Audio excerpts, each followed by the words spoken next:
Hi, ఈరోజు మా breakfast pesarattu. నేను ఎలా చేశానో చూద్దాము.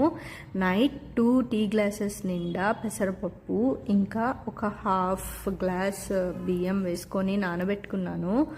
నార్మల్గా 6 hours నానబెట్టుకున్నా సరిపోతుంది. నేను నైట్ అంతా నానబెట్టుకున్నాను. ఇంకా మార్నింగ్ లేచి బ్లెండ్ చేసుకోవడానికి పెసరపప్పుతో పాటు ఒక 3 పచ్చిమిర్చి, ఇంకొక చిన్న అల్లం ముక్క, ఇంకా ఒక కట్ట పాలకూర కూడా వేసుకున్నాను. అది ఆప్షనల్, నచ్చితే వేసుకోవచ్చు, హెల్త్కి మంచిదని వేసాను. ఇంకా ఒక టీ స్పూన్ జీలకర్ర వేసి బ్లెండ్ చేసుకోవాలి. ఈ టెక్స్చర్ వచ్చేలా బ్లెండ్ చేసుకోవాలి. తర్వాత దోశ వేసుకునే ముందు కొంచెం సాల్ట్ యాడ్ చేసుకోవాలి. దీని కాంబినేషన్ నేను రెడ్ చట్నీ కూడా చేశాను.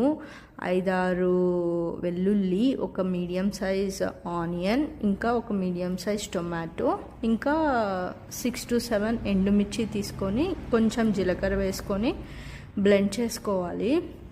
బ్లెండ్ చేసుకున్న తర్వాత తాలింపు వేసేసుకోవాలి. తాలింపు వేసుకుంటే చాలా బాగుంటుంది.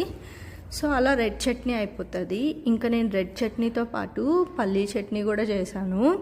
పల్లీ చట్నీలోకి అయితే ఒక పల్లీలు ఇంకా పచ్చిమిర్చి వేపుకోవాలి. లైట్గా మీడియం ఫ్లేమ్లో పెట్టుకొని వేపుకున్నాక వేగాక శనగపప్పు ఇంకా సాల్ట్ వేసుకొని బ్లెండ్ చేసేసుకుంటే పల్లీ చట్నీ కూడా అయిపోతుంది. అలా నా 2 చట్నీస్ అయిపోయినాయి. ఇంకా నేను దోశ వేసుకుంటున్నాను.